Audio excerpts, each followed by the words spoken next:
Este es un tema que seguramente lo han leído muchísimas veces. Cuando has leído los evangelios, has pasado por esta cita. Es el encuentro o la charla de Jesús con Pedro. ¿Se acuerdan?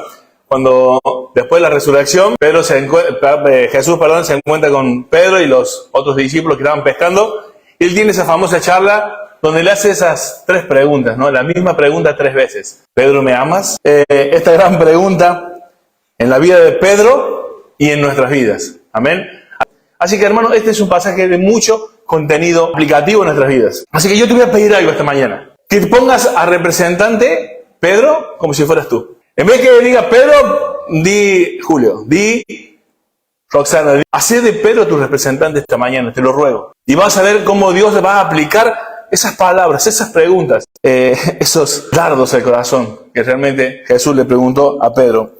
Hermano, cuando dice, después de esto, si ustedes se ponen a analizar lo que pasó en los capítulos anteriores, enfocándonos en Pedro, te vas a dar cuenta que Pedro no es la persona que uno elegiría hasta este momento para el pastorado, para el liderazgo de la iglesia, para líder de jóvenes, para líder de matrimonio, para líder de la reunión de hombres o tantas cosas. Fíjate que en un momento Pedro habla como si fuera el diablo. Esto lo vemos en Mateo 16:33. En otras veces, Pedro, como los demás, se aleja y se esconde. Pedro es ese que una vez dijo, yo jamás te dejaré. Aunque ellos se escandalicen, yo no. Es más, yo entregaré mi vida por ti. O sea, yo no te voy a negar jamás, aunque ellos te nieguen. Como diciendo, yo soy más consagrado que todos los que están aquí. Pero sin embargo, luego vemos a Pedro negándole. Eso lo vemos en Mateo 26, 31 al 35. En el 69 al 75 vemos realmente que Pedro no solamente lo niega una vez, lo niega 2 veces, sino que el último lo niega hasta con maldición y juramento. O sea que, como dice el versículo 1, después de esto, después de quién era Pedro, de lo que hizo Pedro, de cómo se movió Pedro, aún estando 3 años con Jesús, después de estas cosas Jesús se aparece y va a tener la charla que vamos a hablar dentro de un momento. Pero este es Pedro. Y yo te dije, nos pongamos como representantes. ¿Cuántas veces nosotros somos muchas veces como Pedro? Diciendo, Señor, yo te amo, yo estoy contigo, yo aunque todos te dejen, yo no te dejaré. Y a la primera falto a la iglesia, a la primera le niego, a la primera me callo la boca, a la primera elijo a todos menos a él, a todos menos a los hermanos de la iglesia, a todo menos al amor, a él, como primero. Pedro es un gran representante de nosotros mismos. Ahora, fíjate que dice, estaban juntos, estaba todo el clan pesquero de los discípulos allí, estaban todos juntos y dice Pedro, me voy a pescar. Fíjate que en todas las porciones en que aparece Pedro, la mayoría de las veces aparece Pedro y los demás. Pedro y los demás. Pedro era un líder. A Pedro le seguía gente. A Pedro los discípulos le veían como alguien a quien seguir. Y Pedro dice, me voy a pescar, vamos todos. Aquí quiero que pensemos un paréntesis. Querido hermano, si tú anhelas liderar la iglesia, si tú anhelas un liderazgo en la iglesia, buena cosa desea. Pero es necesario que, y acá yo le pondría como dice, hay cosas que vas a hacer que te van a seguir y que van a ser buenísimas, y hay otras cosas que vas a hacer que te van a seguir y que no va a ser tan bueno. Así que cuidado con aquellos que deseamos seguir a Cristo de manera como un líder, como alguien a cargo, porque la gente te va a seguir, para bien o para mal. Ahí vemos a los falsos maestros de hoy en día, miles siguiéndoles al camino amplio hacia el infierno.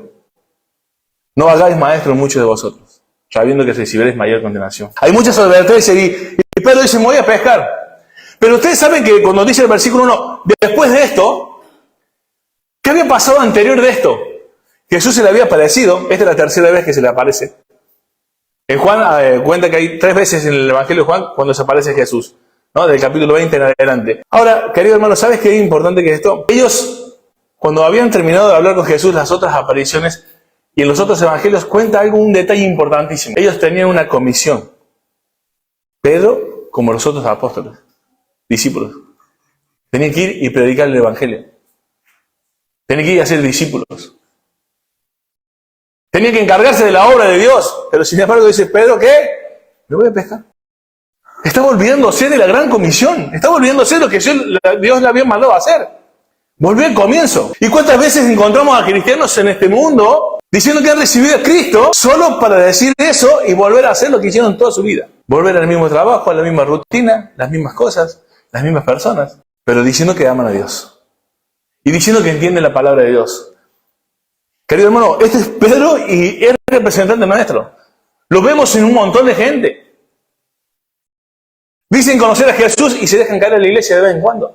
Vuelven a sus tareas, Pedro dice, me voy a pescar. Y a ver, algunos dirán, no, pero ¿qué tiene de malo pescar? Pero no está hablando de la pesca, de que me voy a tirar un sábado hermoso día soleado y me voy a relajar y voy a tirar la caña. No, dice que con los discípulos entran a una barca.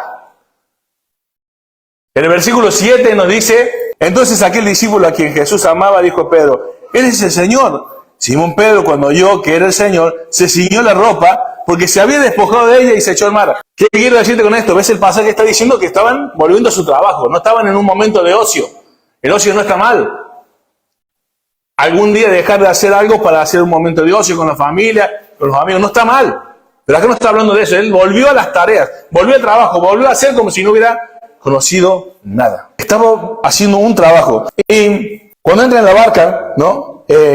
Me pongo a pensar que el hecho de la tarea, de la rutina, del trabajo, el hecho de concentrarte en las cosas que solamente este mundo te ofrece, te hace perder la mirada de las cosas de arriba.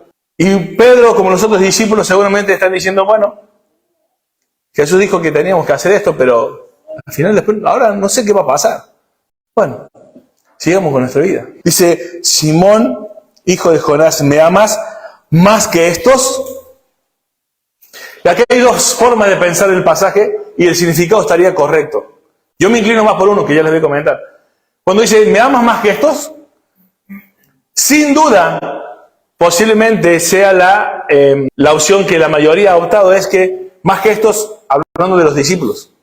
No, más que estos, los que están al lado, más que los discípulos. ¿Sí? Que no estaba mal pensarlo de esa manera porque se podía referir a ellos. Pero yo, personalmente, yo no me refiero a que el texto se diga que se está refiriendo a eso. Porque, ¿vieron cuando en el versículo dice, el 11, subió Simón Pedro y sacó la red de la tierra llena de grandes peces, 153, y aún siendo tantos, la red no se rompió. El versículo cuando dice, ¿me ama más que estos?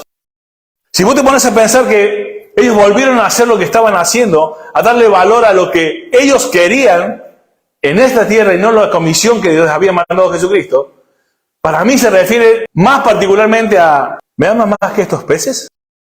¿Me amas más que esta barca que tienes tú? ¿Me amas más que la familia que tienes, el clan pesquero? ¿Me amas más que todo lo que posees? Creo que la pregunta también sería para nosotros la misma, como representantes en lugar de Pedro. Si Jesús te dijera, ¿me amas más que lo que tienes? ¿Y esto por qué digo que es para mí más consistente en el pasaje? Porque Jesús ya dijo, quien quiere ser mi discípulo y no aborrece a su padre y a su madre. Cuando le dijo, deja que los muertos entierren a sus muertos. Cuando dijo tantas cosas diciendo, todo lo que está aquí no tiene valor más que yo. Y esto para mí me enseña muchísimas cosas. Primero, la misericordia de Dios. Segundo, que Pedro es sincero. Tú lo sabes. Pedro le está diciendo, aunque no se vea Jesús, aunque realmente sabes que no es el agapeo, que no te amo incondicionalmente y entregar mi vida por ti, porque ya te lo negué, por miedo a morir, tú sabes que me caes bien. Te quiero. Como dicen algunas traducciones, tú sabes que te quiero. Muchas veces el Señor te confronta y te dices, a ver, despiértate, no puedes seguir así, cambia. Otras veces el Señor, como en el Antiguo Testamento, ¿no? Estaba en el trueno y estaba en el silbido, en un silbido pequeño, suave. Y era también la voz de Dios. ¿Cuántas veces nosotros escuchamos de parte de Dios un trueno desde los púlpitos? Y a veces también escuchamos ese sonido dulce diciendo, vamos hijo, es hora. Y a Pedro le va a decir, ya sé que solo te caigo bien. Pero es real. A Jesús, que es omnisciente, no sabe que no le podemos mentir. Y Jesús le dijo, apacienta mis ovejas igual. sírveme igual. Querido hermano, Él conoce tu corazón. Sabe que le amo no como debiera amarle, pero aún así nos permite servirle. Él dice que apacienta, más adelante dice pastorea y después vuelve a decir apacienta, ¿no? Alimenta, cuida, guarda. Pero me gusta porque dice mis corderos. Si estás pensando servir a Dios, no son tus ovejas, no son tus corderos, son de Cristo. La palabra de Dios dice que la mies es mucha, los obreros son pocos y la obra es de Él. El ministerio es de Él, las personas son de Él. Solo tú, si quieres servirle a Dios, tienes que cuidarla y alimentarla. Lucas 9:23 encontramos estos principios. Niégate, toma y sígueme. Jesús siempre tiene el mismo mensaje. Sígueme. Y para terminar, dos frases que quiero decirte. Dice, Jesús acepta el amor aunque no sea perfecto, pero no acepta menos que no sea un amor real. Y saben que encontré un texto paralelo en 1 de Pedro, anótelo en capítulo 5, versículos 1 al 4. Pedro le dice, ruego a los ancianos, y dice, que apacentéis la grey de Dios. Lo mismo que le dijo Jesús 3 veces. Pedro lo había entendido de tal manera que él estaba también enseñando a otros, diciendo lo mismo que Jesús le había dicho. Hoy te puedes encontrar en una tarea, en una situación de Pedro después de esto, ¿no? Después de lo que había pasado. Pero puedes encontrarte de algunos años y tienes las palabras de Jesús. ¿Me amas? Y que sea agapeo. Aunque hoy sea fileo. Amén.